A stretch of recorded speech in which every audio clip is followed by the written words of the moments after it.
When Samoans first began coming to the United States in the early 1900s, they were looking for a place to belong. They found home with family, and as those family circles grew, they found it again with their churches. Over time, as Samoans became part of life in America, many found themselves living between two cultures, connected to both, yet not fully at home in either.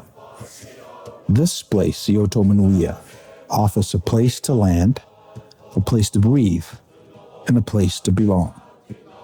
Second Samoa is your home away from home.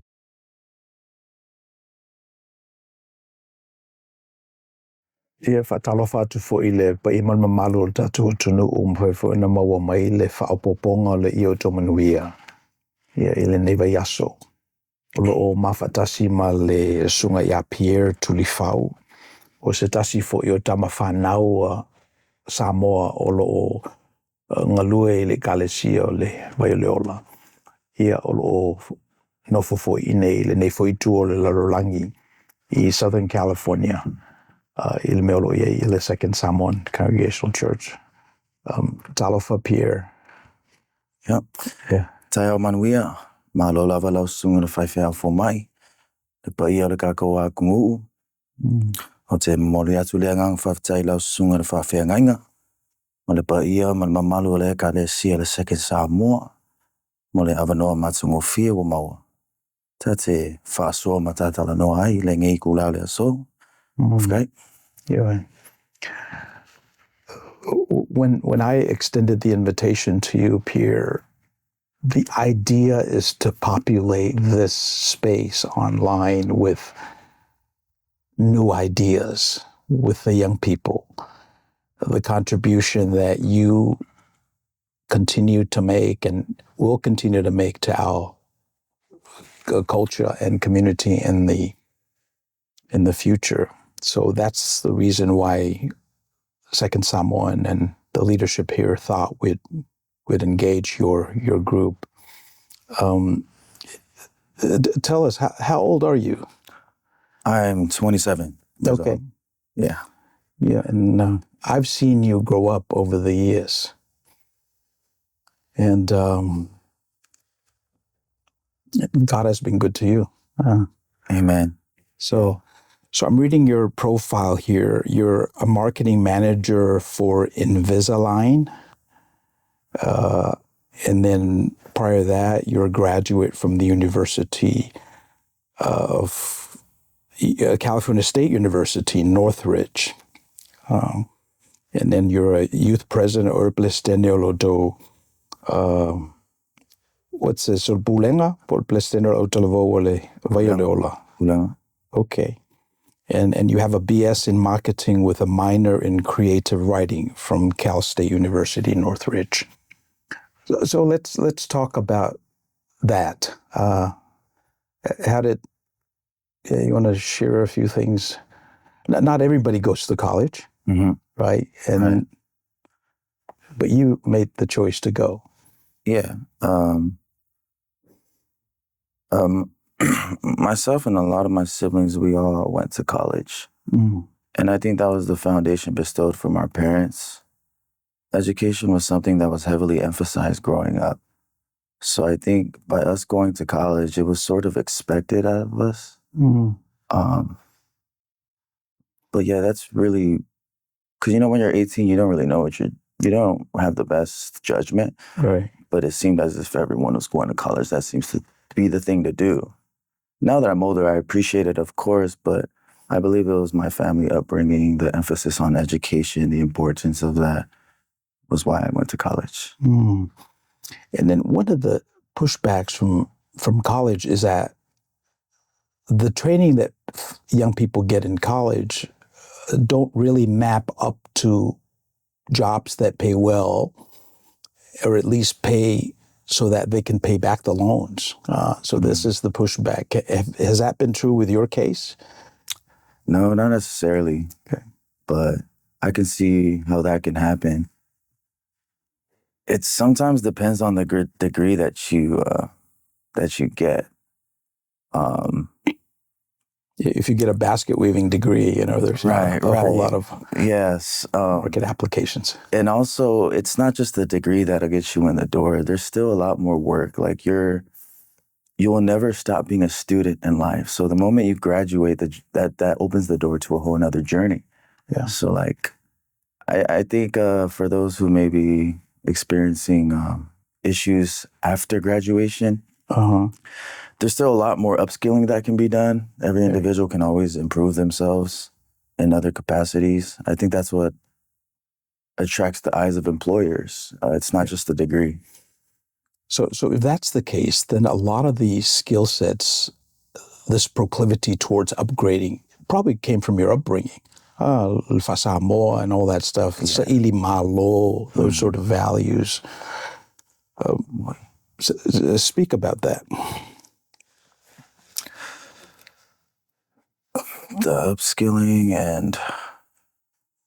Can you elaborate on that? Yeah, because I'm thinking, Beoli Shalana me Masanye Tato Samoa, be Manaoi ule ului o au mai vai I Manaoi abel fa'alo alo I le bito ilungo le maunga tinga lavona le a aile whanau.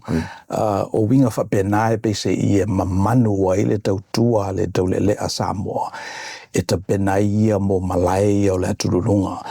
So all that to say, the reason why you have this proclivity towards getting better, getting credentialed, and an eternal scholarly person in the world, continue learning, is because of your upbringing, your context. I would say so. Yeah. I would say it would be a combination of a lot of things. But I think I would credit more towards my family. Okay. The need of constant improvements. We have so many educated people in our family, you yourself. And just like any kind of environment, you adapt to your environment. If you're around people that are very studious and those that are very hardworking, it will rub off on you. Yeah. So I think I credit that more to my family. Okay.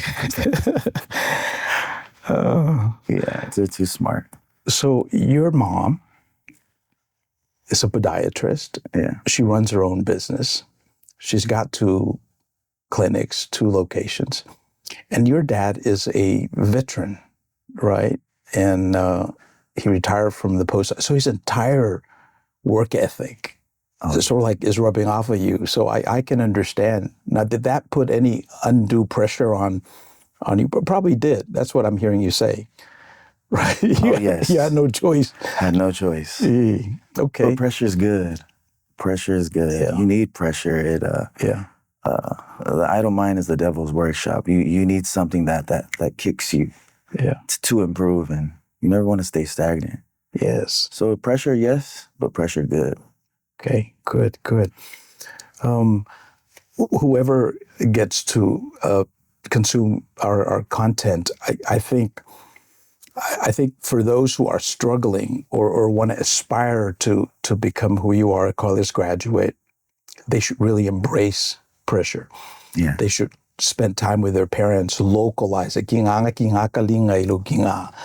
But, falongo be'ai. So I think that would be a nice lesson for our young kids. I'm looking for the interview questions that I had sent you. And so,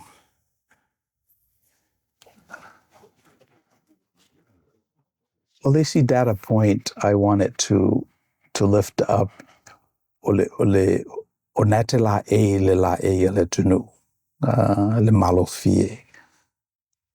Walk our audience through that process, the thinking process. What were you thinking at the time, leading up to the actual event? That's such a layered question because it's something that I pondered on for years.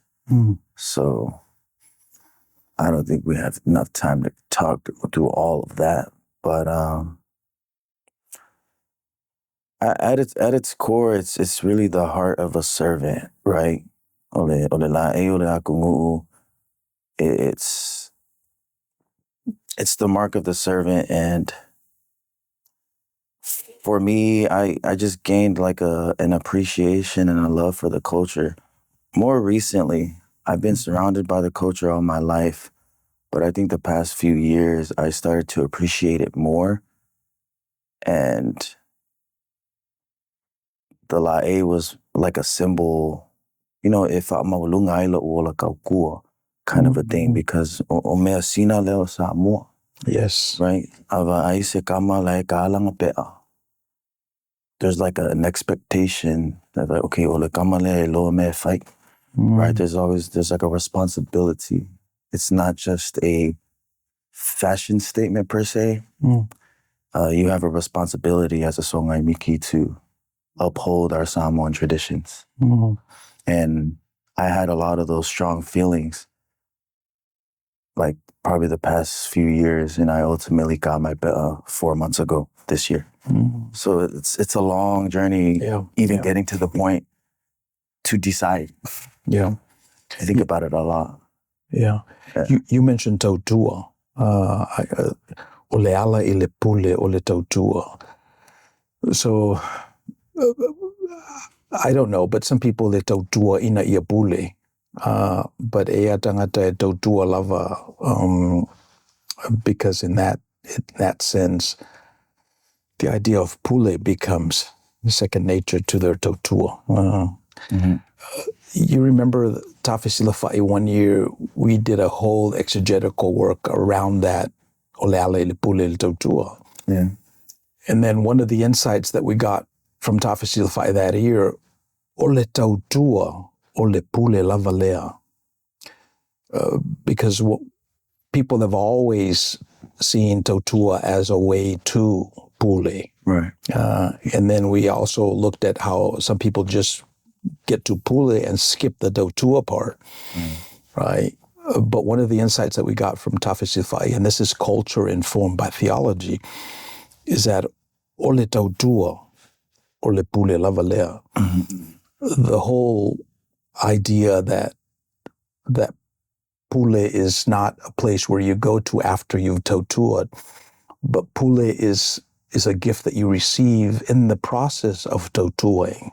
I don't know if you remember, we did a lot of that exegetical work during that year, and that was one of those fundamental Tulifau's that we had probably before you were born. But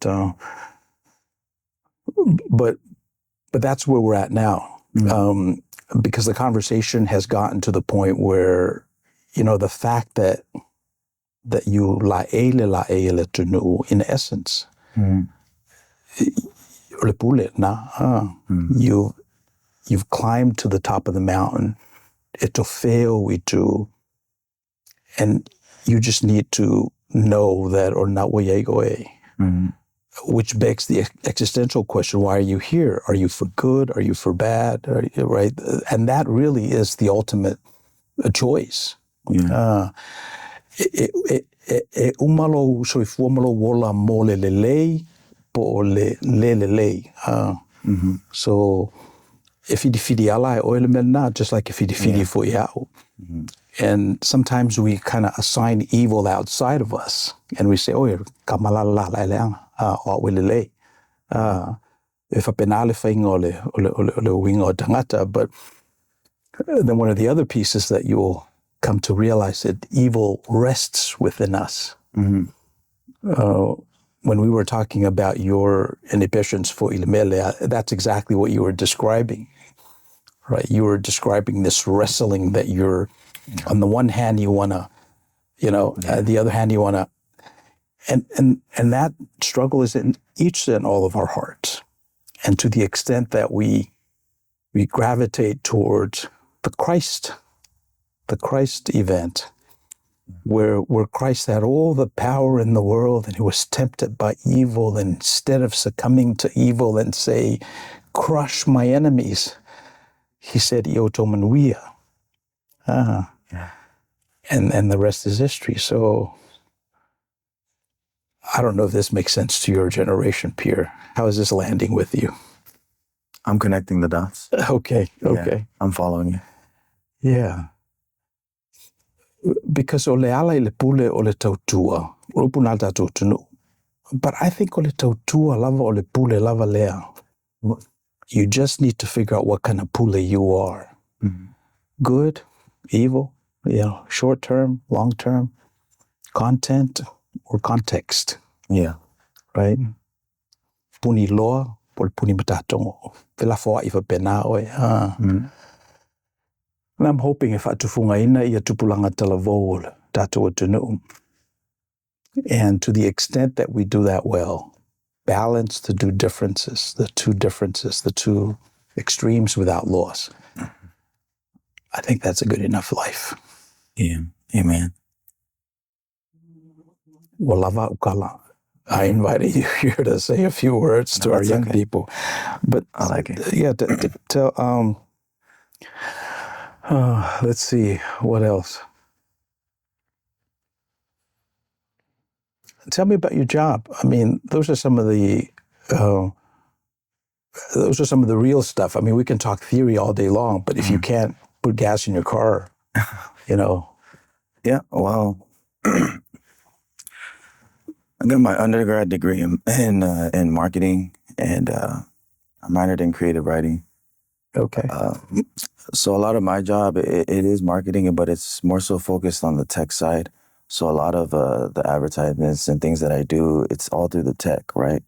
So I have a team where I manage and oversee the website. Those are some of the things that I'm responsible for. Google ads. And I think one thing interesting about it is how AI has sort of, I don't want to say disrupted, but how AI has been implemented into marketing. Right.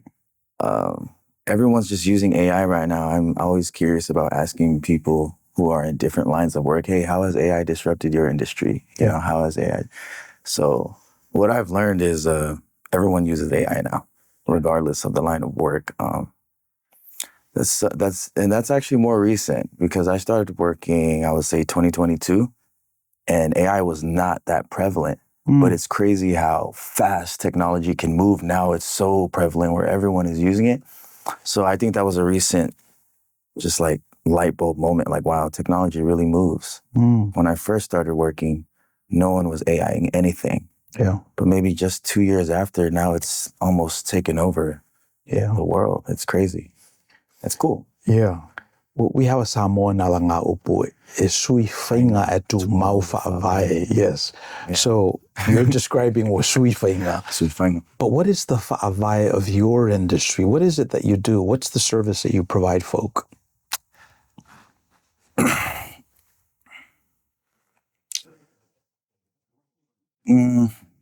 mean, you do dentistry, right? Or yeah. It's Invisalign is like orthodontics, the clear aligners that straighten your teeth. Okay. I mean, the way I would market that is confidence. That's usually one of the biggest things. A good smile leads to confidence, right? That's a lot of the marketing words that I use on a lot of the advertisements, but it is true. I mean, I think that's what I'm selling to folks is confidence. Okay. Right. So if vaya laula dopi singisi is you're having them look up to an ideal, let's say. Yeah. Confidence and good oral hygiene, of course, right? Oral and hygiene. Stuff like that. Okay. Yeah. It's we're not fighting cancer, right? At the thoracic line. So it's a much different line of work, say, than a podiatrist who's actually healing maybe a diabetic patient. Okay. It does fall in line with more so of the aesthetic medical lane. Yeah. But it's important. I think self-confidence is important, So is this covered by insurance, or is this sort of like cosmetic? You can be a cash patient, but yeah, of course, everything is covered by insurance. Okay. Yeah. So, yeah, and sometimes, I mean, they're all connected. I mean, you have an abscess tooth; it could lead to cancer. It's just true. It's just one body. So I do appreciate what you guys do. So you're selling confidence. Yeah. Okay. And then with that confidence, people able to feel good about themselves, straighten their back out a little bit. Oh, yeah. Having certain opinions and are able to articulate that. Oh, yeah. E tō tele tangata Samoa i le industry le nā, or Yeah. are you seeing our folks? Not at all. Okay. Yeah. Yeah, it is beauty, cosmetics. Yeah, cosmetic. That's the word I was trying to think of. Beauty is in the eye of the beholder. That's what they say. So Milo industry, and you've been there for 4 years, 5 years? 3. Okay. Here's a powerful closing question on the be'a. Now that you wear this for life, what story do you want your life to tell? Your be'a.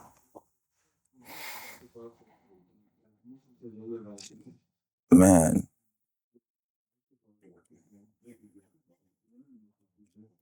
Wow, I never put too much thought into that, if I'm being honest. I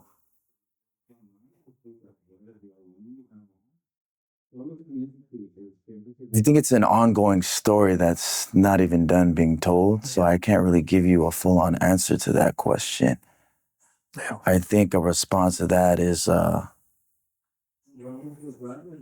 like when you ka your la'i, understand e leo se la'i a oe, e leo se la'i o le ainga, o le la'i o Samoa. And so for me, as I go on in life, I have an understanding, you know, o le whaia le mea whaapalapala i le pea, right? A mi o le lei, kau kua malosi i nguu, e ka le sia, ma ainga, right? Just have that understanding. I think for me, it has added even more so of a purpose. Like I look at it, and when you understand the meaning, you know what you have to do. Yeah. Right? If you're tired or whatever, put your pride to the side. I know if I fail, like do whatever. Yeah. And it's yeah, a lot of the kaukua, it's crazy because throughout the process, it seems as if you're being the one like aided towards, worshiped towards. But that's just one part. The real journey begins after that. Yeah. You know, there is a bit of a pressure, and I welcome that. I embrace that. You know, the la'i, you know, laiva of ai kangaka Samoa lo kaukua, right?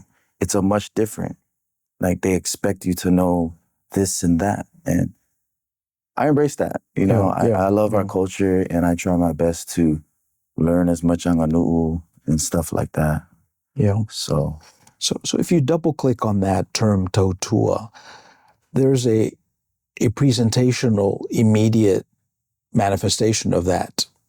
You will see them au mailo ipuvai, tapena ia, you will see that. But I suspect once you la elea, not only are you done with that, but your tautua is sort of like ephemeral. Your tautua takes on abstract manifestation. In fact, ele manatu mamafa e tangata al mele whaine e tā ua o le tautua mo le tunuu. E sea leanga a watu manatu i whaafeu sua i manatu na i nā o na tongi lola ia i le malae o le Outou Manuia. E o ane i tangata e tufi ai i Manuia na mo lātou. So for example, le awhape e mawhai e Pierre, le tahale te tau, e tawhino mawhai e au, le oi Dubuque, Iowa. This is the kind of tautua that I think is an escalation of that manifestational tautua that we're so used to. So that way, e vai atu e pe e le hengi ngā ruenga o whaia, e le o kapenganga se whale, e le o ka inga mai se sua. But yet, o lai mawhau o tātou tangata. yeah. Do you see that as well, or? Yeah, I do. Yeah. I mean, and I know if inga tāna whawhau manatu a o laiti. Yeah. But what's the best time to do it? Because by the time you're set with it's too late. E pe o au, for example. Okay. But wa seki o mangaku. Wale o te telefoni tau sanga o te doe. al menale extended to invitation manu o Outou mafofau. In em fena whaatufunga Outou I le whaiva o le tautua lea. Le tautua o mafofaunga. Okay. Wait, sorry, Uncle, can you clarify with me? You mentioned, what you asked me when is the best time to do it. Are you talking about the la'e? Well, that's tautua. That's tautua, that's the symbol of tautua. Yes. Right? Yeah. That's the symbol of tautua. But there's another level of tautua which requires thoughts, abstraction, ideas, ideology, ideals. Okay. That's another level, which I think we can do that very well. Le tatou matai system, le tatou ngangana. But yeah, the question was, are you able to distinguish the two? Because sometimes when young people are so focused on the presentational immediate data, right? Like the kaisua, that tautua mai lapa fafango, mai le solo. Angaloila, that's a precursor of the actual tautua that our elders done through the wisdom tradition. Now you got that right. Yeah. I think for a lot of the youth, myself included, that's sort of where it's at with the Tama Samoa. They're still trying to learn, fola me'ai, fola sua, kufa'ava, alanga, just all the kaule'alea stuff, which I think is very important, right? You got to start somewhere. But you're right. When you're younger, you may not have enough time to encapsulate enough thoughts. Yeah. But it'll come to you because like you say, with AI, it's a totally different tool and skill set for our generation. And you're able to, can you imagine if you start training some of these AI models on Leanganu fa Samoa, Leangana Samoa, when you start training them, they could be future matais. This is more real than any AI that we can put together. I mean, I don't think. Are you saying that AI can potentially replace matais? Well, that's their aspiration, right? They're going to do everything, and this is on the English side, right? This is on the. Well, what do you think? Understanding the technology of AI, they're pulling from databases, right? And Meanganu, I don't think it can ever get digitized. Why? The database is very slim. There's a few Makai books that I've been reading, and a section that I see a lot in these Makai books is like the problem with translation. The problem with translation is some of the Samoan metaphors don't really hit in the English language. Yeah. Or not only that, a lot of Matais were very lima mau, right? They hold on to their wisdom so they wouldn't pass it on. So if it's not getting passed on to the database, AI has nothing to work around on like what's really the best, mea fa'a Makai, right? Because a lot of the wisest Makais, they held on to it and didn't want to share. But I can maybe pivot there and also mention that, but we're at such an integral part in history where if such a mindset persists, we face the endangerment that it won't get passed on to the next generation. So I haven't seen that because the Makais in my family, they are not lima mau. They are very helpful to me in helping me, writing me launga, or any fola. So I'm grateful to not have any Makais in my life who are not lima mau and are willing to share the wisdom. And I think that's so beautiful. Like each one teach one. Yeah. The ones that taught those were standing on the shoulders of giants. Yeah. We are Samoans, but yet we are in the United States of America. How did we get here? Yeah. We're standing on the shoulders of giants. Each one teach one. Yeah. And my elders have been teaching me, and I'm so grateful for you and grateful for a lot of my elders in my life. Yeah. And I think that's the fa'avai that is a constant and will not change. It's the generosity. It's uia'awhainga. We can change the tools, we can change the content, but the generosity becomes this fa'avai that'll tie us over next generation. Are you familiar with your village connections? I am. Okay. I actually just recently went to Samoa. I was there for about 3 weeks. So my mom's side, it would be Olosenga Manua, Olingu'unga, Lo Papa. Tafuna as well, we have land there. My grandmother would be Sa'anapu, and my father would be Lepa and Sale Mo. And I visited all those villages, and I stayed in Manua for about 3 nights. Okay. So those are my village connections for my maternal and my father's side.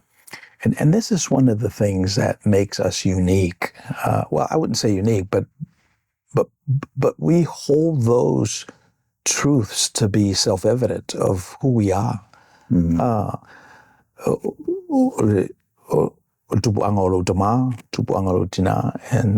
to the extent that you're able to remember the ones before that, old grandparents, old great-grandparents, you'll be able to, because that's really part of our identity. What does being an American mean to you? Do you feel American, or what does it mean? I most definitely do. And I think my recent trip to Samoa made me appreciate the United States a lot more, to the point where I'm so excited to celebrate the country's 250th birthday in about a week or so, I believe. Yeah. No, but I really do appreciate America. Yeah. So if you ask me, do I feel American? 100%. Yeah.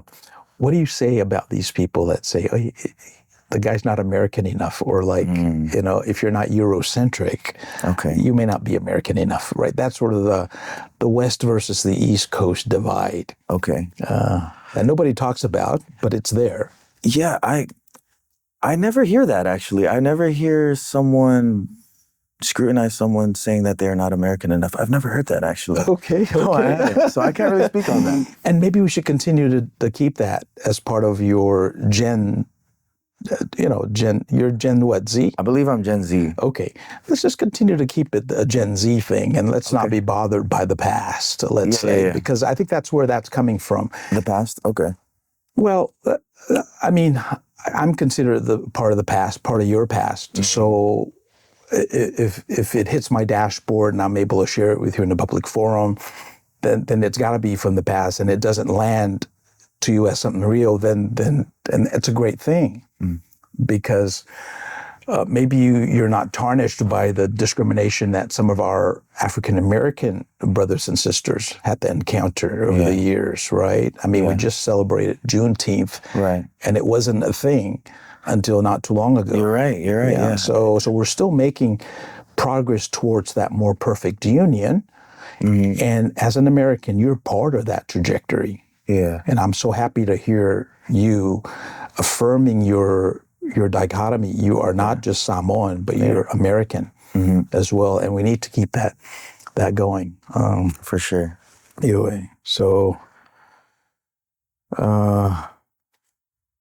when did you first realize you were carrying two cultures? I mean, do you see that tension? I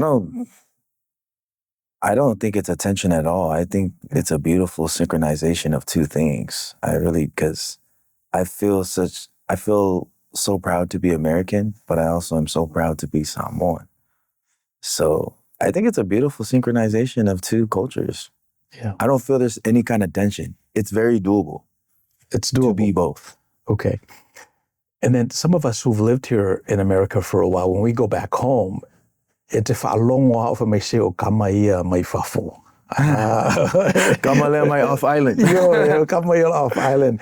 And you kind of hear that. And it's like, so we're not American enough on the one hand, and we're not even Samoan anymore enough on the other. Okay. That seems to be the reality for our generation. What I'm hearing you say is you can juxtapose the two, you can amalgamate the two extremes without losing your identity, or maybe you'll come up with a new identity.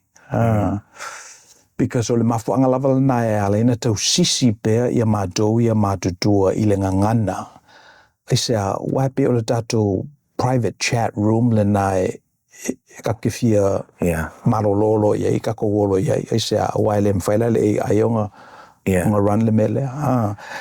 On the other hand, may tatu tala noi le ngana Britannia and have our thoughts exposed to the tools of Americanism. Yeah. I agree. I mean, you mentioned the Samoan language, how that can be sort of even more so of a safe space. Is that what I mean? Safe space, yeah. Right. You divert away from the English and start speaking to your people, and I think there was a saying I saw somewhere on some type of platform. It said, "Ale aise ngana, wale aise ale aise ngana, wale aise anganuu, ale aise anganuu, ona polele nuu." It's like without the Samoan language, there is no culture, and without culture, it's darkness. Yeah. Right. What are your thoughts, Uncle? Yeah, well, that is true. That is how they eliminated the Native American tribes. That's how you restrict them to the reservations, and that's how you decimate a people. Yeah. But that was the policy back then. I think now, this new thing that I'm hearing about your generation, you can recover, right, your Samoanness and be American. Oh, yeah. Right. Amalgamate the two and have it so that it gives you power, it empowers you, it allows you to make your tautua, your contribution. So this is what I'm hearing from you. Yeah. And I think that gives me hope because I'm sort of like the old guard, and we hang on to these things at our detriment. And the platform that we're creating, Outou Manuia, is to extend the invitation to our young folks to sort of like voice their opinion, make sure it's well grounded, and make sure it's in dialogue with the wisdom of our traditions. So, yeah. Okay. Tautua serve as the backbone of Samoan culture. This is the engine. So, and you've done some tautua pieces, right? I remember whenever we get together for, Christmas or Thanksgiving, I saw that in you, folale ava, and folale to'onai, the to'onai. Yeah. I said, wow, I used to do that a long time ago, but now your generation that were born here are beginning to recover some of those pieces. And I remember that very incident, what reflection from a Christian Samoan perspective. You're struggling with your piece for you to make sure you don't butcher this thing. So that was tautua. Not only from your perspective, but tautua for For sure. It's all service. Yeah. So tautua, it's the backbone of our culture. Yeah, it is. So it's either a burden or a blessing. Tautua. At times it can feel burdensome, but that's where the blessing is. I mean, the suffering, there's such a meaning to the suffering. Suffering's good sometimes. Yeah. So I think that's where the blessing is. Is the burden. Yeah. It's the sacrifice. That's the whole point, right? Yeah. It's inconvenient sometimes, right? There's a saying that I always tell my siblings, like, in order to have a village, you need to be a villager. And I usually throw that saying out when it comes time to like showing up to people's invitations, right? Like, I don't want to go out tonight. But in order to have a village, you need to be a villager. Show face. Just show up for people. That's how you build your community. Showing up for people. They feel appreciated and loved for your presence. Yeah. Tautua. I want you to continue working on that, because that is something I think it may have lost with our new generation, because they're always saying, well, it's too hard. You mean I got to go show face? I mean, it's too inconvenient. Yeah. Right? But yet, in the midst of that burden, your blessings lie. Amen. Yeah. So good. I hope that message doesn't get lost.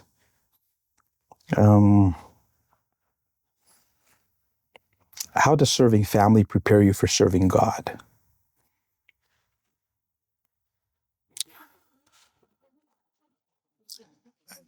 You know, when we think of God, it's this thing, right?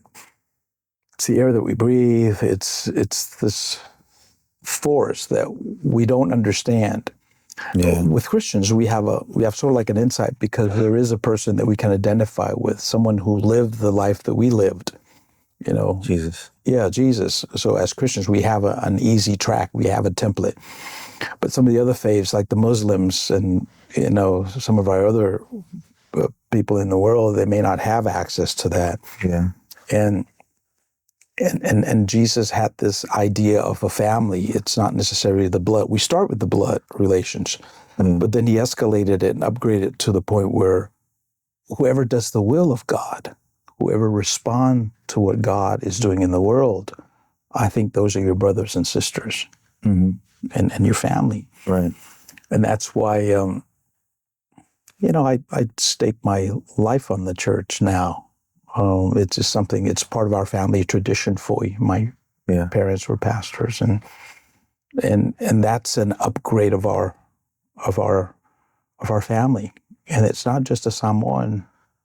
You know, we got folks outside supporting this podcast that don't share the same culture that we do. Yeah. But nonetheless, it's our family. So by serving that family, in the process, we're serving God. Yeah. What I think. No, I agree. Yeah. Let's go back to your question. How does serving family help you ultimately serve God? Was that the question? Yeah, that's the question. Prepare you for serving God. Yeah, 100%. Yeah. I think anything starts at home, right? From when you're little, it all starts from what's being taught at home. And ultimately what's being taught there is most of the time it's how to serve the household, things of that nature. So whatever kind of kaukua you're doing within the house, it will show outside in public spaces. Yeah. So serving family does ultimately end up serving people outside, which is ultimately God's will, is to help each other, to love each other, right?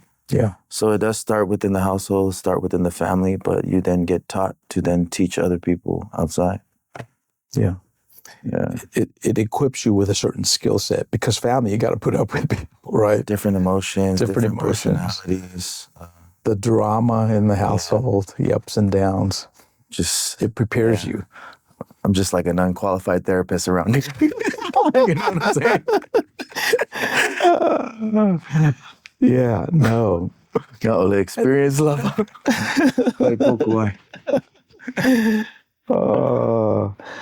Okay, number 4 here is faith. Whose are you, right? The big question. A deep layer of faith. How did it shape your identity? Was the church a place of freedom for you or pressure? Talked a little bit about that. Church. Growing up as a Samoan kid going to church, you're sort of forced.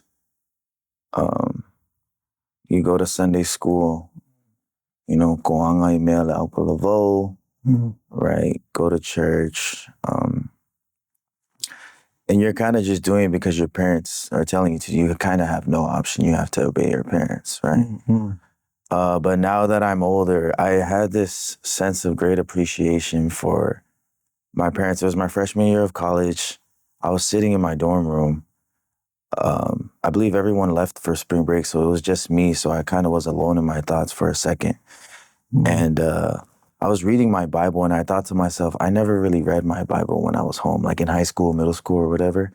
But now that I'm older and I'm alone without any kind of guidance from my parents, that foundation that was built, that forced child that was going to church, once you become alone, you know the foundation is God. You know who you're supposed to seek when you're in alone times, right? And it goes back to the Proverb 22, verse 6.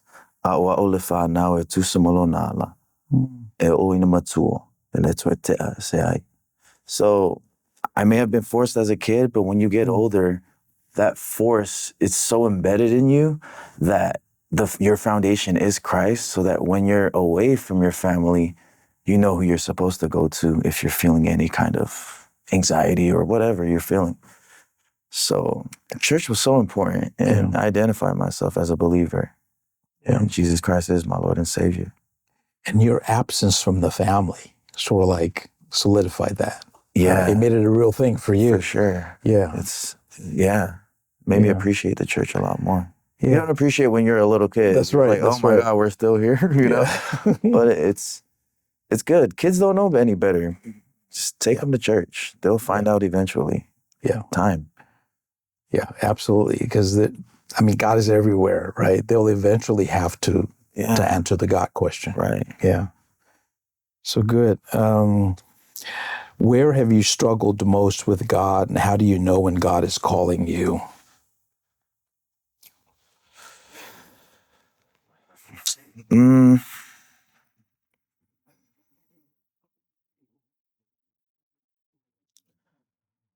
I think where I struggle is knowing and understanding that it's a constant perpetual process of talking to him. And there can be days where I may not open my Bible at all and kind of just keep going on with my days. But it only takes a couple of days to fall off, you know, to like feel like you're all over the place. So I think that's the struggle is like being consistent with it. Yeah. Yeah. Because sometimes the day can get so busy that you just get up and go. Yeah. There's things that need to be done, but so just be consistent with the word. So this is something maybe that you can grow into, because this is part of my answer to this question. How do I know when God is calling? And you know, everything that happens in my life occurs as a God-inspired moment, right? This interview here, I prayed over it since you acquiesced to come. This is our new setup, the curtain. Yeah. Right? It wasn't here before. So you're the first inaugural interview that's in front of this new background. Everything, the camera, and there are people that are watching this interview. You know, you're part of what God is doing in my life. And every time I click on that, I'm grateful. Because who are we? That God would think highly about us. This is out of the Psalm. But I'm hoping that your faith journey allows you to have your entire life be within the context of God. And that's where my faith has matured to. So even the breath of fresh air, you know, the fact that this room is heating up, so we need to take a break, it occurs in the context of God is good and he wills that which is best for all of his children. Yeah, so I'm hoping that you can grow your faith. I think let's take a break. O whawau pe ala mātalanoanga ma le sunga ia Pierre Tulifau. O le mālo o le tātou i Outou Manuia podcast i le nei vai aso. Ua wala uina fo ima ua talia ia le wala au fatala ulatu. Ia whewhoi sana saunoanga. I tupulanga lalovaoa talavou o le tātou watunu. I nei Amerika ia me se fo ile lalolangi au au. Lo mwhaiona maua mai ia le nei whasalaunga. A whapeta ua ia mataupu ia I lo soifua ma lo wola ia o miifo le like, share, i ona subscribe la ia. Our guest this morning is Pierre Tulifau, one of our young people here in Southern California. And the leadership here has felt that we need to reach out to this cohort, these group of young leaders today in our community. And that's what this space is being created for. So I'm very pleased to have you here this morning, Pierre, and welcome. Thank you. I'm glad to be here. Yeah. O mawawhau usu sta pese. Pula se pese. E tape pese ai. Mataile segment la tatou. Lo wali ua whaawheta I lo tanga lo whamai Ua I loa tinoa I lo tau si pe amai O loa lofa O loa lofa O loa lofa E sili lava lea O loa lofa O loa lofa O loa lofa E sili lava lea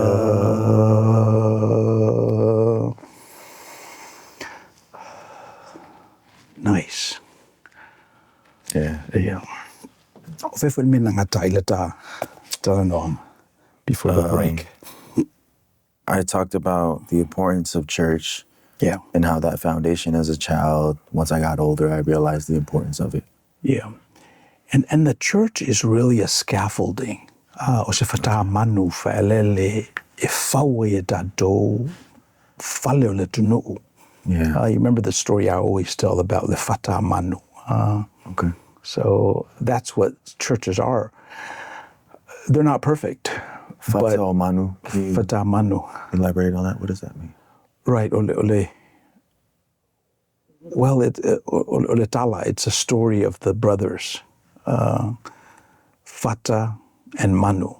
Okay. And when the king of Samoa, Tui Manuia, decided to build himself a house, Okay. right, he summoned all the tufungas of Samoa, Latu Samoa, and he said, come and build me this house, this big house.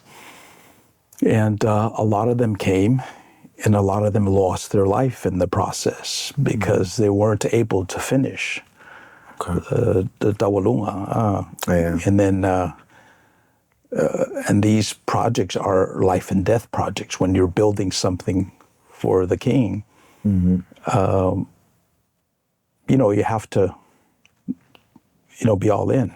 Yeah. And so a lot of the tufungas will whaie yasole, a le tupu, ina ua le ngawhatie la tōna whau whale. And then there was these two brothers from, people said Savai, Salafai, Yeah. Manu ai Molonoso. E tū la Manu ai le tū longo longo. So e longo longo e pipili. Ai se e ala whae lele I le whata na whae Lonoso o Manu, o le whata la Manu, whata Manu. Scaffolding. Yeah. So two brothers brought their technology, which is scaffolding. Yeah. O le whata a manu. Okay. Ia na mai le whau le whale. Whau al whale taua I lunga tongi ma le taua lunga. Ia ona malu e lola ia sefe lola ia olo dama ia tufunga. Yeah. Ona whaingoa I lola o ngai lele na whale na sao. Whale a sao. Whale a sao manua. Manua. Whiti uta. Okay. So me la nā tupunga mai ele le ingoa whale a sao. Na tō wafi whale a sao. Yeah, okay. So Te u ofu olo senga. yeah. So talalale nā e winga I le whata manu. So all that to say that church is a technology. It's a whata manu. Yeah. E achieve ai le whale o le tupu. Okay. Yeah. And I think you've accessed that when you went off to college and you were able to access the church scaffolding, the Bibles, the talo. And that's always available to our young people. And it's my point that we continue to sustain those scaffoldings for future generations. So we talked about that. And so the next topic on our docket is authority and freedom. American individualism clashes hard with Samoan hierarchy. How do you balance respecting elders with thinking for yourself? Is obedience still important in today's world? When should tradition be challenged? Have you ever disagreed with your family or church about your future? Does freedom mean independence or responsibility? And this is where the diaspora tension gets real. Yeah, for sure. Yeah. So the American culture values the individual. It values those who speak out with their individualistic opinions. It's much different in the Samoan culture where it's communal, it's village. You know, you fisokai with the mu'u. There's not one person who's just like overbearingly have a crazy ideology. It's, you consult with people around you, but in America, you can sort of create your own lane. It's this capitalistic society. If you run a business, no one can tell you anything kind of a thing. And that does not align with the Samoan value. And being a Samoan American as well, I can turn one off and turn it on. Because ik only respect le fa Samoa, but when you go into those spaces where you need to bring out your individualistic, you can turn it on and off. Yeah. Okay. There can be times where that American mindset can kind of spill into Samoan spaces and you can kind of get in trouble. And this is where the phrase of kausila mamalu comes into play, right? Speak some more about that. Toshilo Mamalu. Okay. Okay.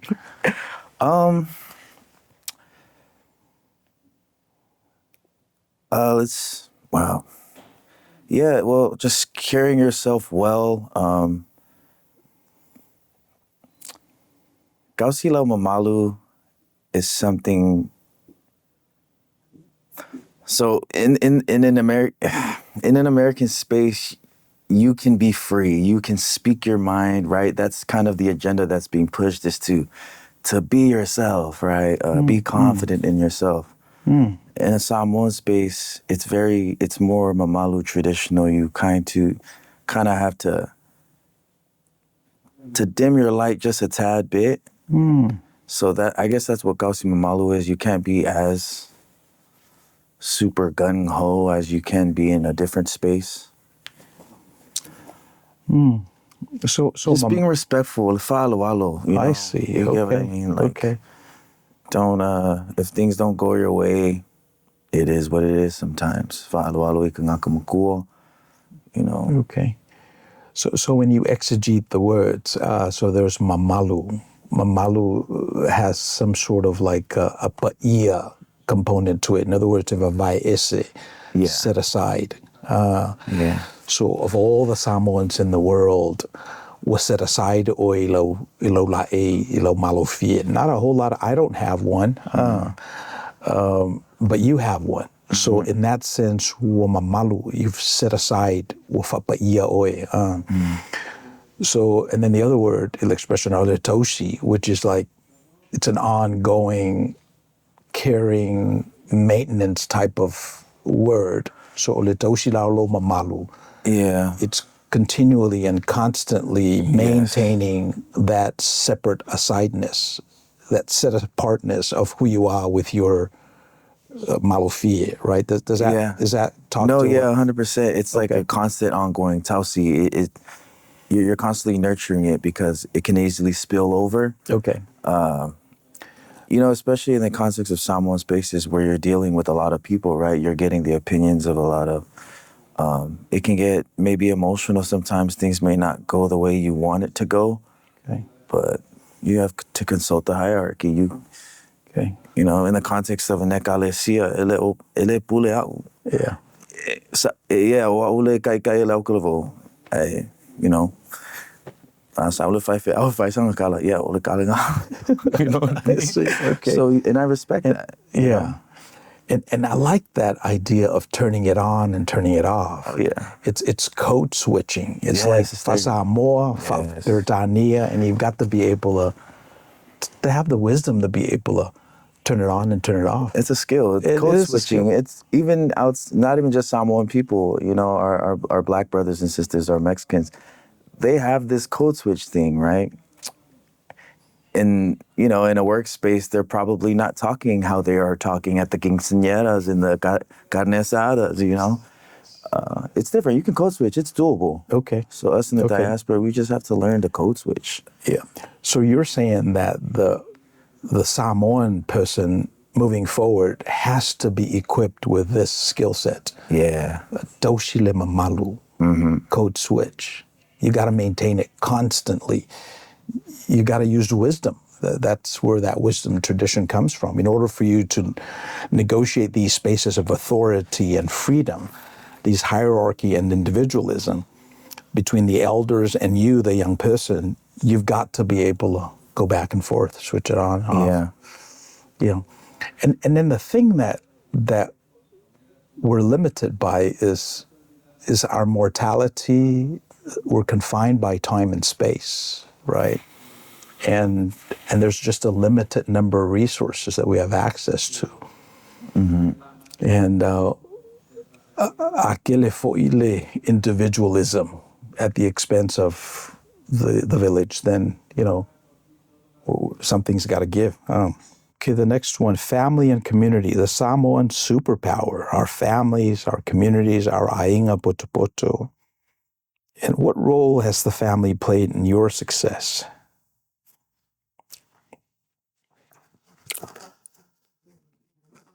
A big part. Family played a big part. I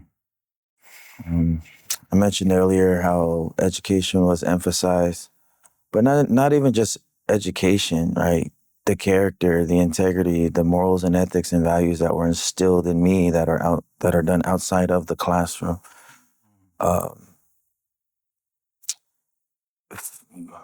Man.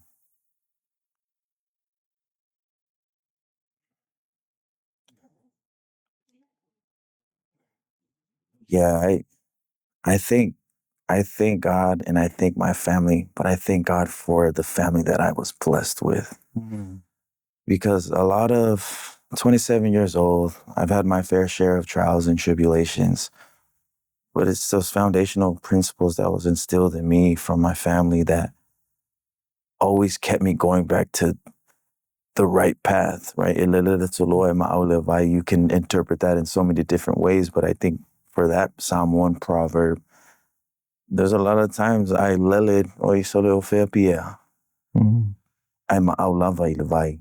You thank God I made it through whatever I was going through, and I'm aulava ilevai. And that vai can be symbolic of my family principles and what was instilled in me. Sort of what is the right thing to do. And it's good knowing that my family's principles are in alignment with the Bible, because that is ultimately our framework of life is God. So it all ties in. It's Christianity and Samoa go hand in hand, right? It's Samoa is nothing without Jesus, right? Like we reference it all the time, like an orator can launga, right? And usually if you understand the structure of a launga, Samoa would start off with acknowledging the taiao, right? The mornings. But they can mention an ancient Samoan historical account, but it always ends up with ole taiao I matanu whengai maleata, ole taiao na tau nu'uai na tau lelei Samoa, ole taiao ngā. Okayao Samoa oko, right? Referencing the old days. Those days are the darkness of Samoa. Jesus is here now. Like, this is our king. Right? Samoa and Christianity, they go hand in hand. They're together. So you've probably heard me say this often. And that's what that is. So when counselors at school call me and say, hey, I've got this Samoan kid that's, causing problems with the teacher. And I say, first thing I ask is, what church does he belong to, right? And if they don't belong to a church, then I'm not quite sure he's Samoan. I could be wrong, but does he speak the language? Because it sounds like he's acting outside of his box, right? And I don't know why you classify them as Samoan when I think, and then that's a good opportunity to do institutional justice pieces. Okay. I mean, for that reason, because I don't know basically Samoa for tole ole te ingale Yesu Kiriso malekalesia. Yeah. Although you never know. Man, you're right. Most Samoans I come across have some kind of biblical foundation. But like, I'm a Christian. Yeah. It's like it comes with you're Samoan? Okay, you're Christian. Yeah, what church you belong to. Yeah, but okay, so what church? Now I hear often non-denominational, but it used to be like Lokaiki, Kalishipope, LDS. So we have to pay attention to that for you, because what kind of Christ are we centering around? We need to do that work. Yeah. So we don't blindly accept that which doesn't give us life, which doesn't challenge us to our higher selves, and doesn't reveal across time what God is doing in the world during our time. Okay, masculinity, femininity, and their roles in society. What does it mean to be a Samoan man or woman today? Who modeled that for you? How do Christian teachings shape manhood or womanhood? What parts of Samoan gender roles should remain, and what parts need to evolve? These are big rocks.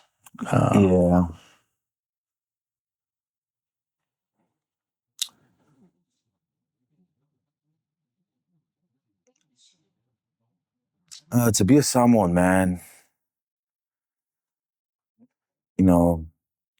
probably Osikangaka Kausi Mea, someone who takes care of things, disciplinarian, who modeled that for me, my father.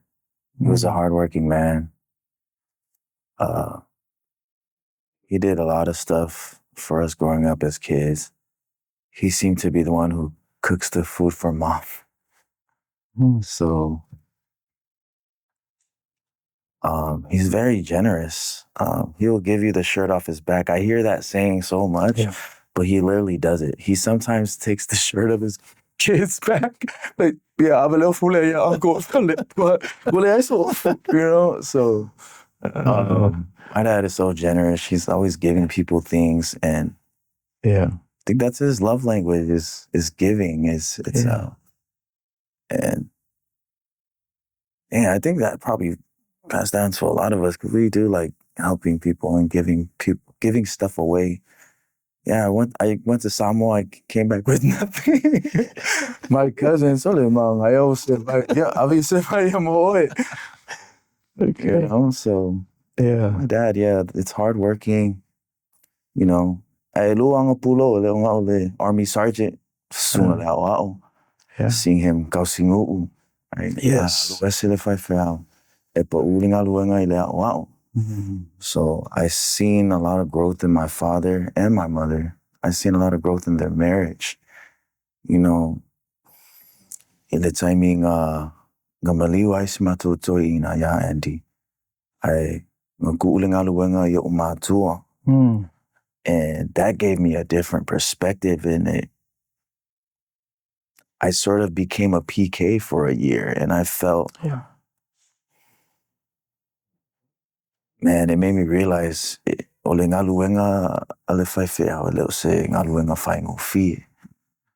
seen it in my parents, and it made them grow stronger together. I seen their bond grow a lot stronger. Yeah. But we made it through God's glory. We have a new whaifeau now, but I think that was a beautiful experience. Maybe at the time it didn't seem like a good experience, but after the fact, you can reflect and realize that you overcame that experience. I guess I'm speaking about my parents, not me. Just seeing them, they're in a better space now. Yeah, good. But we talked about suffering earlier, right? There's good and the bad. There's always blessing in the lessons that come with the journey of life. Yeah. We're talking about masculinity and femininity. What would you like to see in a future spouse? Let's say you're Dane. Yeah. Okay. Yeah. Well, woman of faith. Yeah. Yeah. The bare minimum. Someone who's so that way you don't have to hash that conversation. Man, can you imagine? Yeah. I mean, you can have differences, but when you have big fundamental differences, Yeah. it eats up a lot of energy. Can't even focus on anything else. So I hope you decide well, and Moso Jofi, and you're still young. And so, okay, let's see. Culture and change, the unavoidable. What parts of Samoan culture must never change? What parts should change? Is language necessary for identity? Can someone lose the language and still be fully Samoan? How do we keep culture alive without making it a museum? Yeah, how do we preserve the good of the past and not have it fossilize us, not constrict us, not allow us to move forward in the 21st century, modern day American society?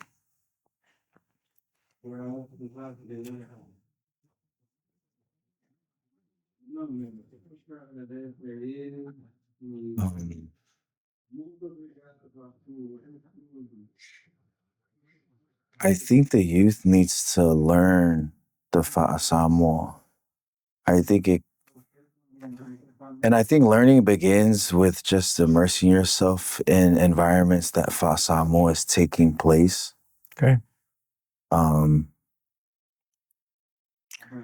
Just have to immerse yourself in it. There isn't a how-to tutorial how to be a Samoan. You have to be in those spaces. I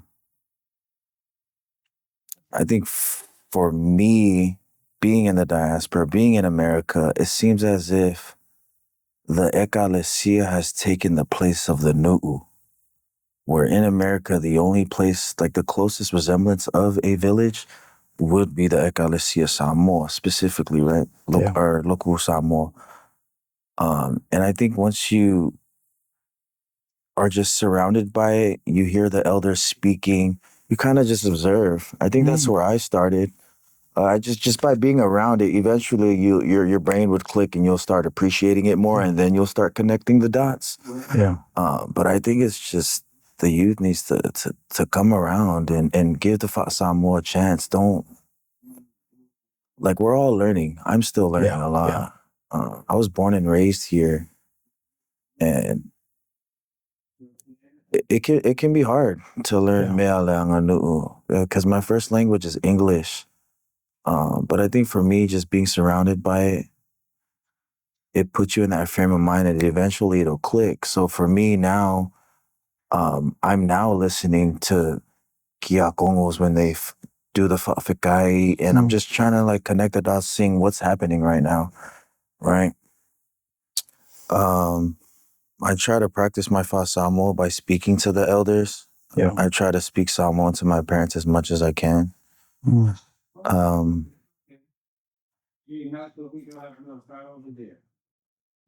to think of the questions. Those are a lot of questions. What was the first one, actually? Language necessary for identity. Okay. What part should change? What part of the culture must never change? Okay, I'll start with the ngangana. Yeah.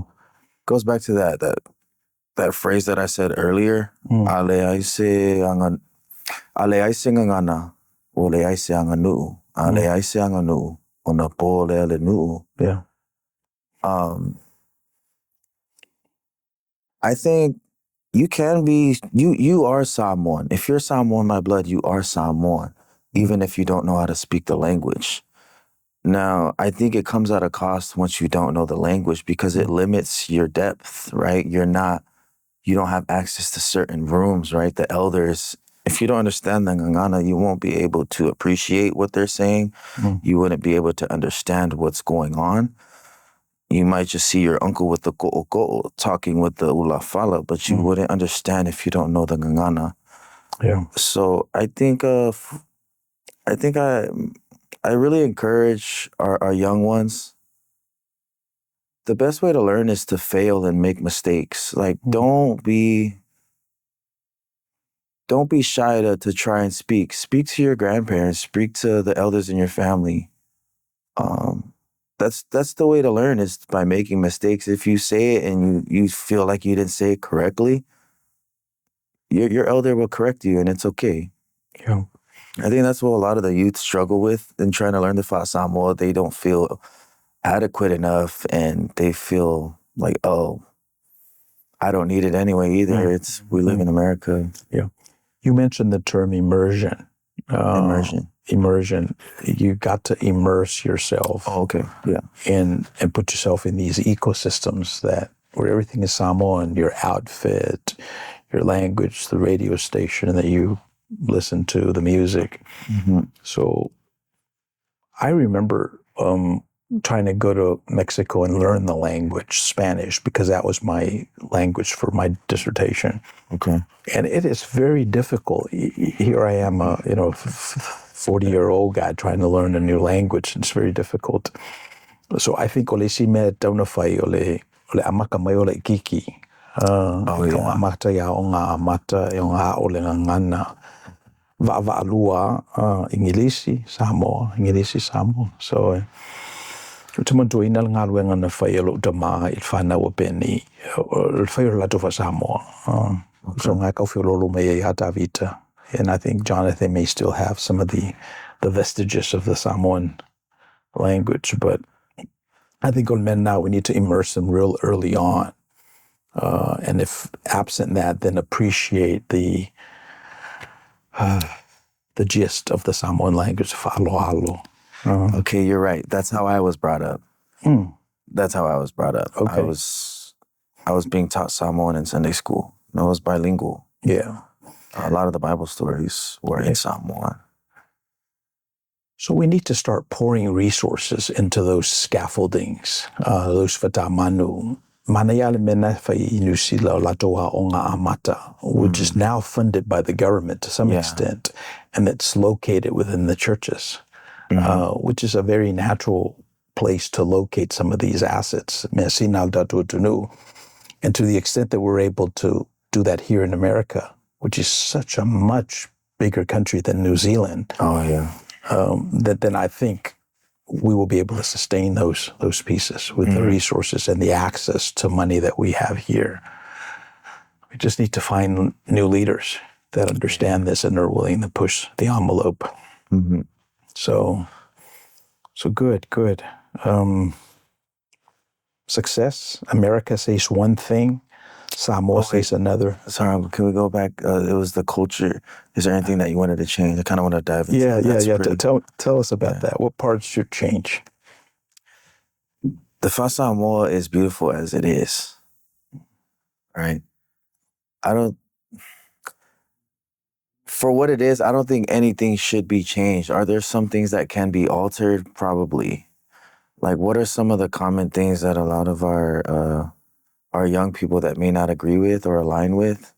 It usually comes down to, fa'alave. O kele kupe walu i ngā mea. The money.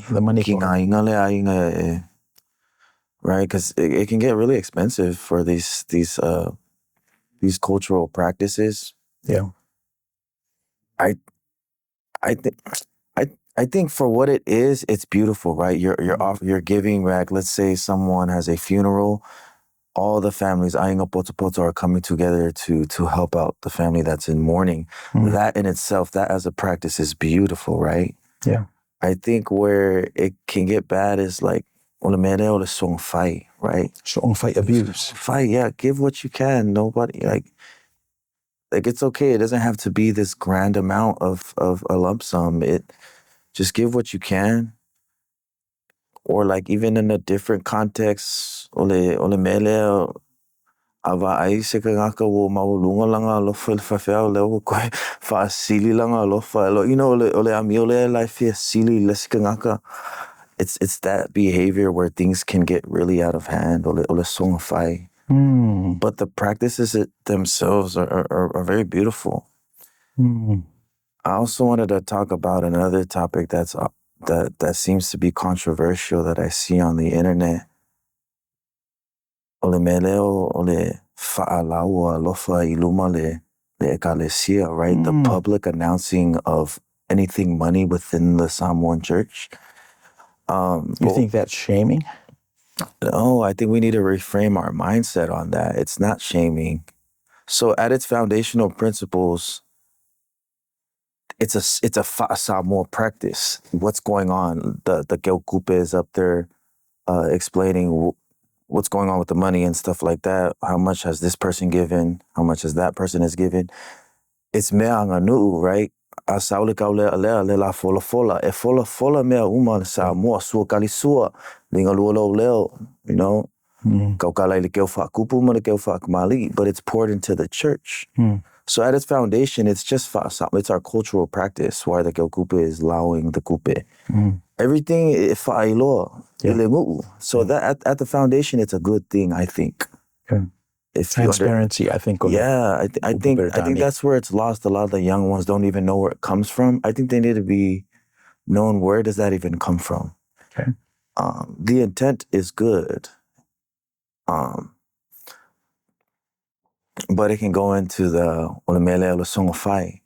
If you can only give this amount, don't look at the other person that's giving a lot more. Give with your heart. And that's all that matters. That's beautiful.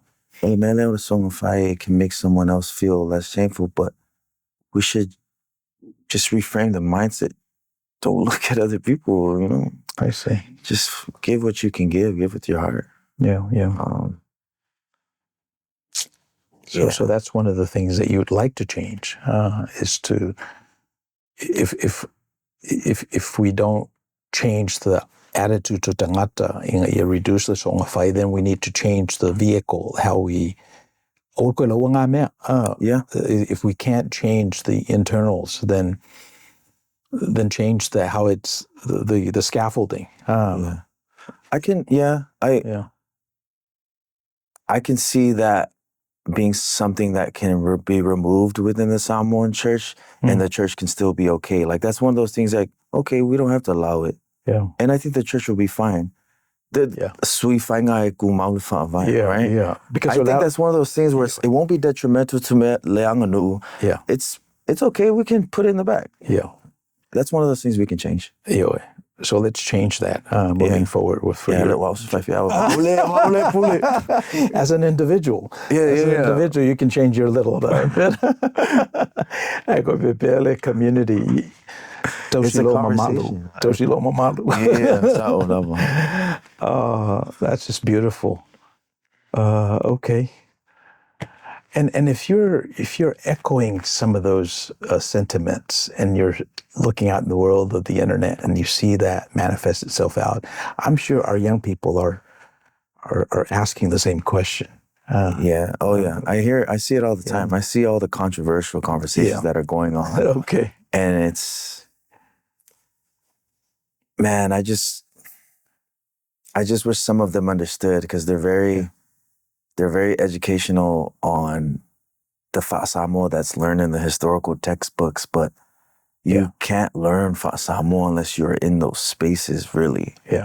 You can have a degree in Polynesian history, whatever it can be, but unless you're in that community, I don't think it's valid. It's interesting how you're using the word so'onafai.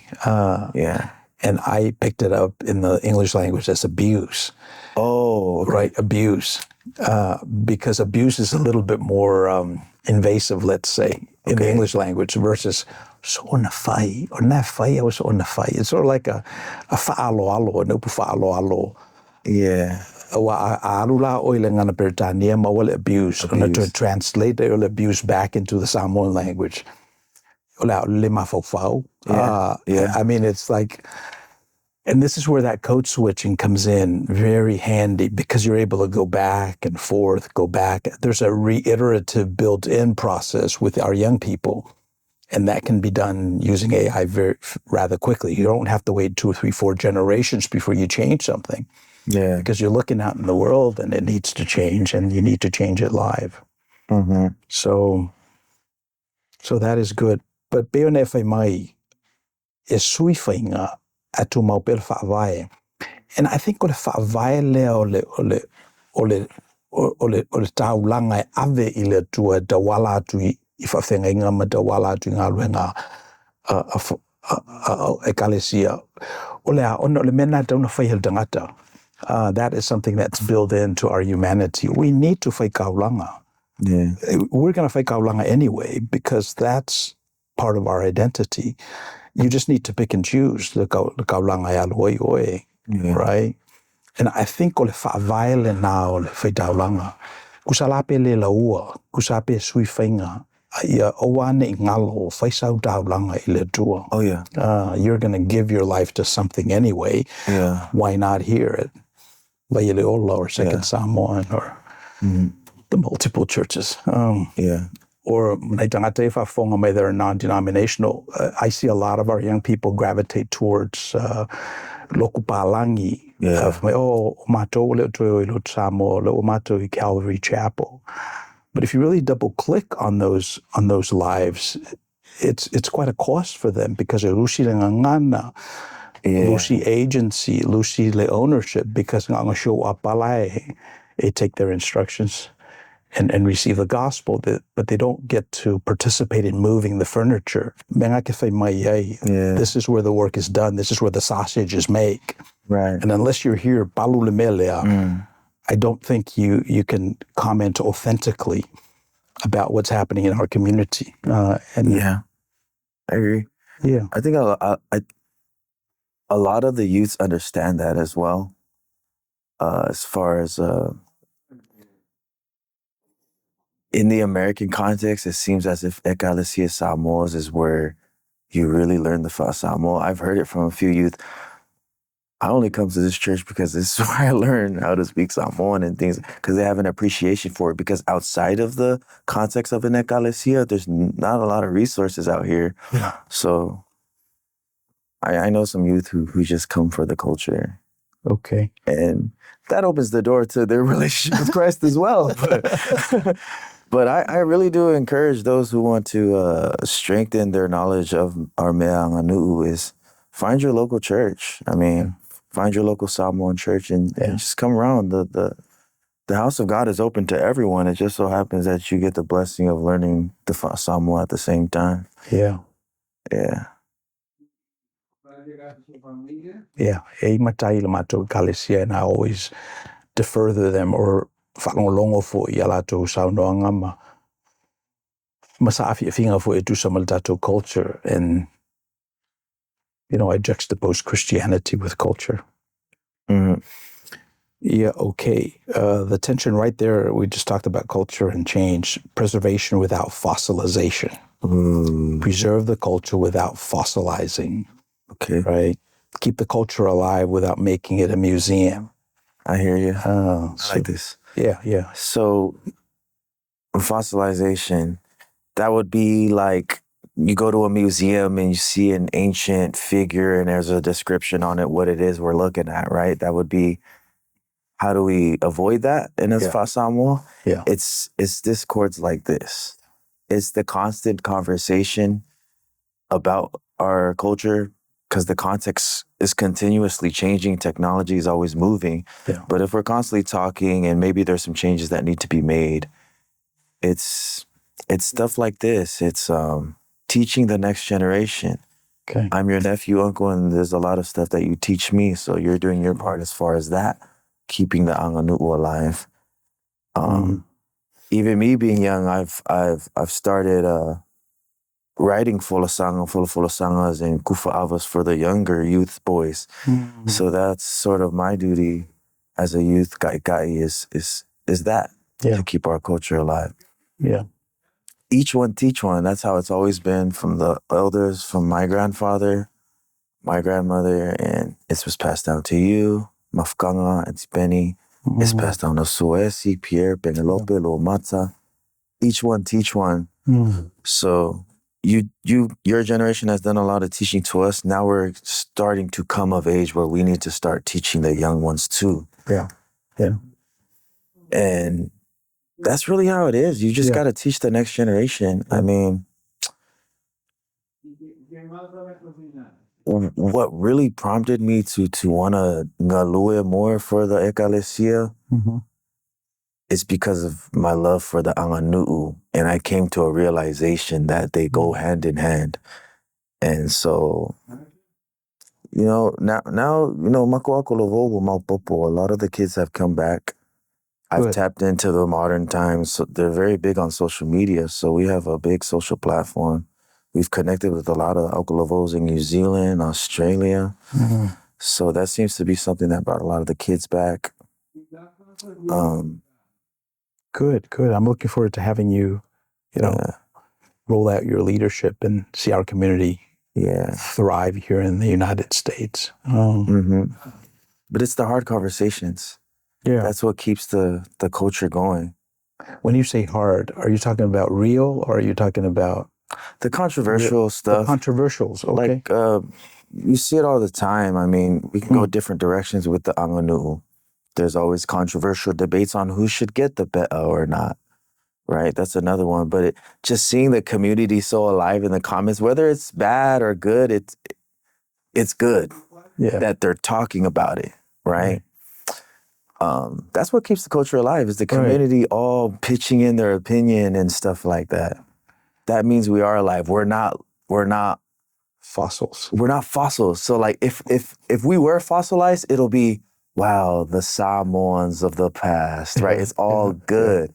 But the fact that there's bad, this is good. Yeah. We're good. If there's still constant arguing between us, we all love each other at the end of the day, but that's good. These hard, controversial conversations are a good thing. Yeah. It shows me like, okay, we got a future. Yeah. So this is a nice piece about your generation, because with our generation, we get stuck on things. Okay. We've got unhealed wounds that go way back when our dad smacked us when we were 10 years old. Okay. And we carry that, at the expense of having a vibrant life. But with your generation, we want to codify that and have that walked out. If you walked out there and you don't hear any bad feedback, then you kind of look around and what's wrong? I mean, give me some bad feed, right? Okay. You remember that parable? Master sowed this good seed, and then at night, the enemy came and sowed the tares, right? And so the question that befell them was, hey, what should we do? We weed out the good one and from the bad one, or she said, no, just keep them going until the harvest time. And then we'll harvest it, and then we'll separate it at the end. So I think you're absolutely right. Next one is success. How do you define success? Is success personal or communal? Wealth and faith coexist. Can wealth and faith coexist? How should successful Samoans give back? What does legacy mean to you? So to frame that, let's just say that your 60-year-old self is going to be so successful, and that is where you're speaking from, right? And how do you define success looking back? Was success personal or communal looking back, right? Can wealth and faith coexist? Okay. So project yourself, if you will, into the future and borrow from that Pierre Tulifau, who's seasoned, filled with wisdom. What would you say to your younger self about success? Success would probably mean that I was able to take care of my future family. Okay, sorry, I'm speaking from the 60-year-old. Success would have looked like I was able to take care of my wife and children. I was able to take care of my family, be a good father. Success would look like a full house. Like anytime there were family gatherings, everyone is happy. everyone has their kids. My parents probably most likely won't be there. You guys probably won't be there. Yeah. But success would look like all of Ainga's grandkids were able to keep the family together. Yeah. And everyone is achieving their personal goals. Success wouldn't mean just me. Yes. It's a village. Like, I get happy when people achieve their personal goals that they work hard on. So success would look like the Samoan culture will keep going in America. That's something that I'm really passionate about. I think our manga is something very important that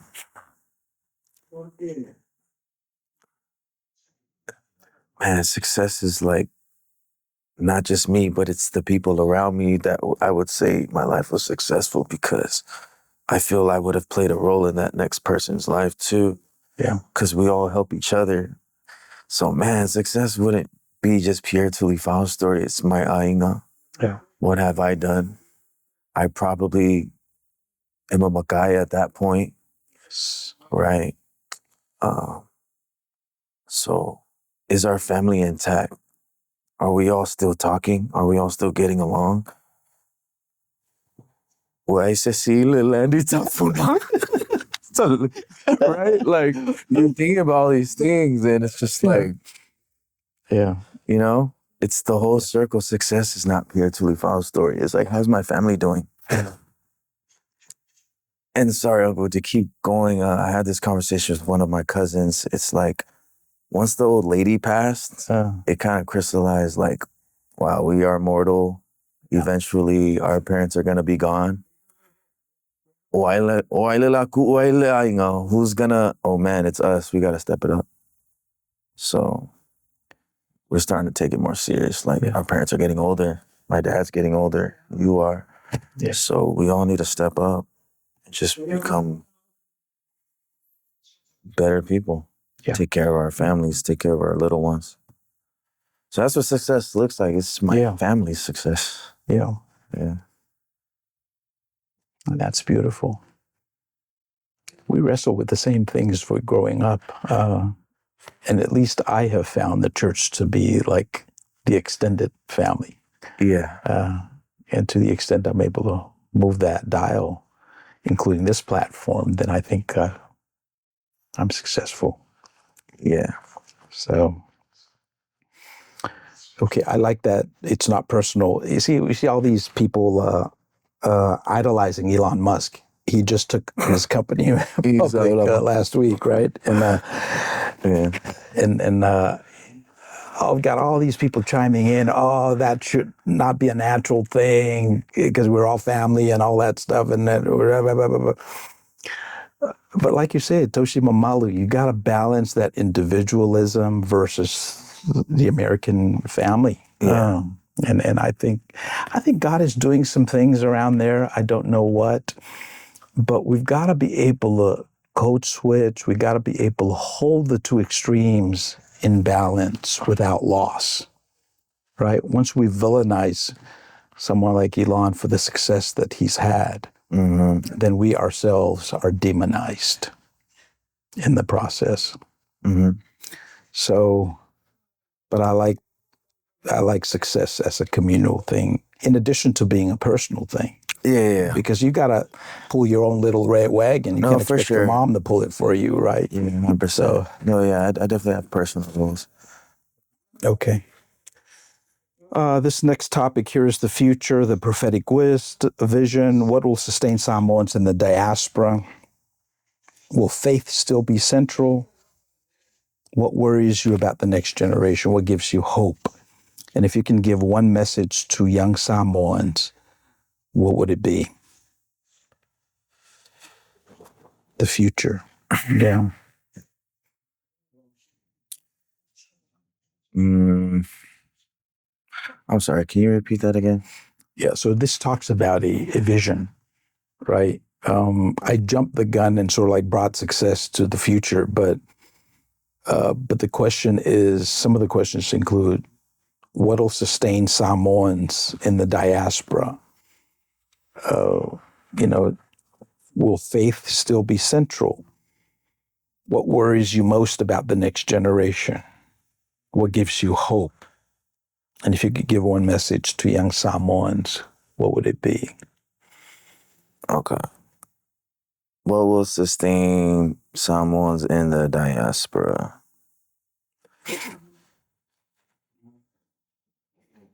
And I think instead of answers, I think if we can lay down tracks, give a process, the whole thinking and the philosophy that would guide our people. We have sustained life in the Pacific Ocean for thousands of years. And what is that philosophy that keeps us going? It's survival. That's one thing that, we've done well. And then thriving, not just survival, but thrive. We've come here. We've sort of like negotiated some of the scaffolding in this country. We've achieved PhD level education. Yeah. Doctors, investment bankers, lawyers. What'll sustain Samoans in the diaspora? So think about sustaining. When you say sustain, are you referring to the Samoa or just a Samoan person living in America? Yeah, I'm thinking about the Jews in our country, right? Oh, okay. I mean, yeah.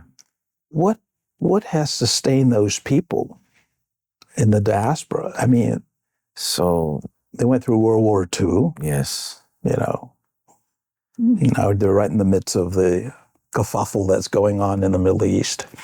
Okay, I hear what you're saying now. Yeah. What keeps them going?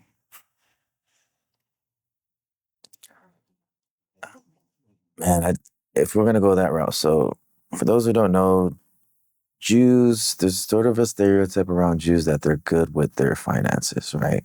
And they're not native to America, but yet they've come here and sort of made, one of the higher ups at my job is Jewish and he's very well off. So, okay. And I've learned a little bit more about the Jewish culture, but how can someone non-native to this country make a living? They have generations of affluence, right? Yeah. So for us, I think our people need to get more educated. I think education opens up a lot more doors. And it's not through just athletics. That seems to always have been the only golden ticket for a Samoan boy. But we have business owners nowadays, right? We have lawyers, we have doctors, and those are different tracks to, I guess, more wealth. And it all starts with education. So I think to sustain the future of our people, I think we should emphasize the kids to pursue higher education. Yeah, we can start there. I mean, it's definitely a process because we study the Bible, because the Christian faith is at the center of who we are as a people. We're sort of like catching the upgraded part of Judaism, let's say, right? Because when Jesus, who was born a Jew, was able to look around his environment and say, well, hey, look, come on, let's upgrade this, right? Yeah. Let's not do that Pharisaic thing that you guys do so well at the expense of people, right? Yeah. There are God's people that made in the image of God. And so we come through our faith through that lens, right? Christ wanted to upgrade the conversation, and he included everybody. He said the kingdom of heaven is like a net that's thrown out in the deep waters, and they pull out all sorts of fish.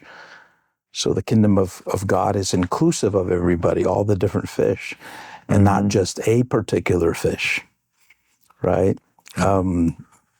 Jesus talks about the kingdom of heaven as a sower that sows seed in the land, and about 25% of those seed ever produced anything, and the other 75% were wasted, right? So we sort of like come to Christianity and the Jewish community through those lenses. And if you look at the Christian faith, it's a lot bigger than the Jewish faith. A lot more adherents of the Christian Jesus' teaching as is brought down by the churches and the scaffolds. Yeah. And the Jewish tradition continue to have their Talmudic tradition and the Mishnah that also informs part of our Christianity. So my point is, can we add to the cacophony with our language and our culture and our be'as? Can we contribute something to that grace of God as it unveils God's self in society? And is faith still central?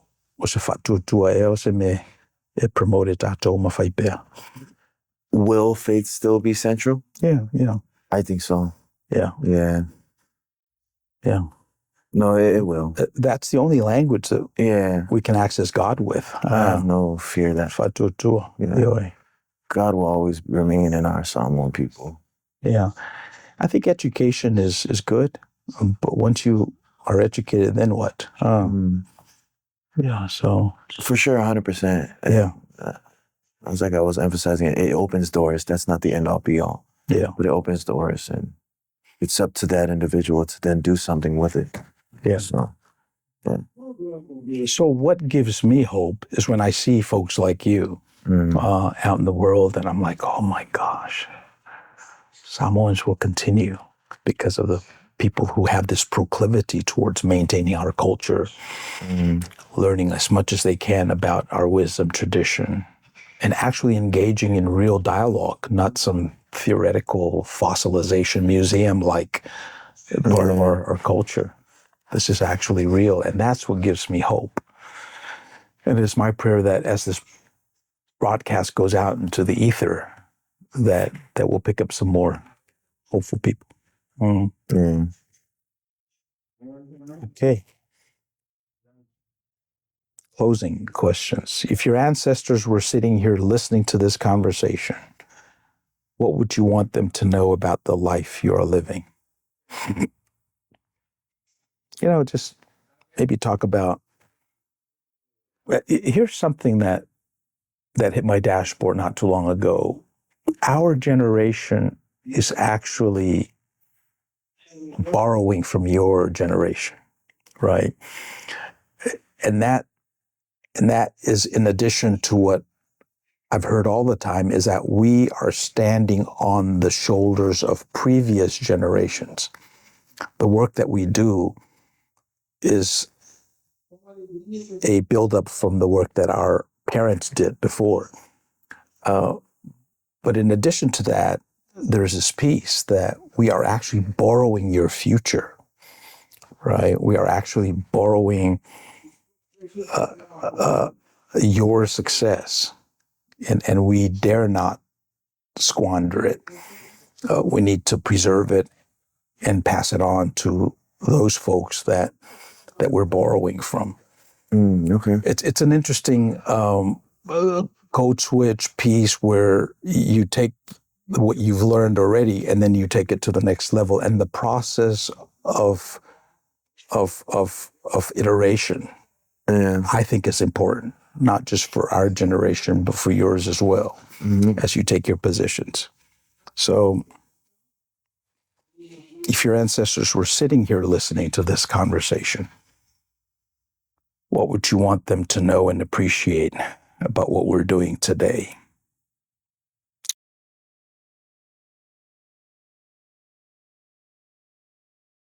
I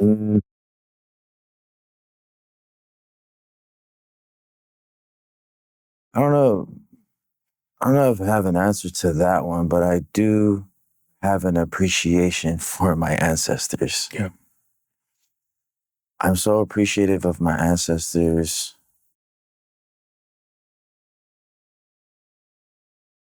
For what the Samoa is now, to know that those are some things that were being conducted for over thousands of years. And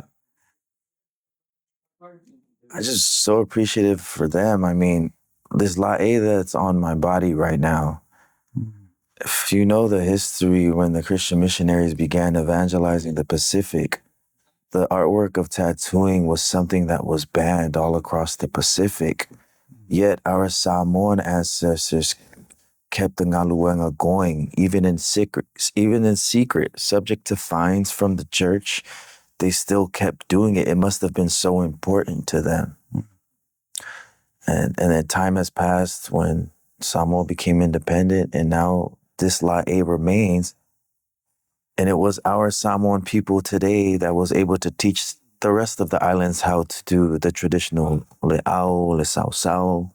It was our Samoan people that were able to share to the Tongans, share to the Maori, the Cook Islands.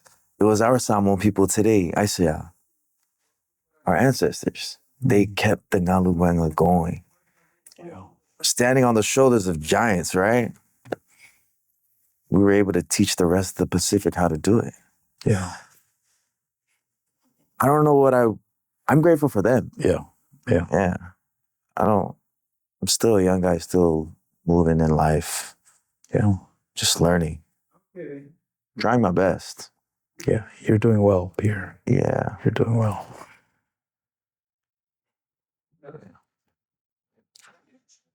Yeah. I guess I'll have ngata I ilda talanoanga.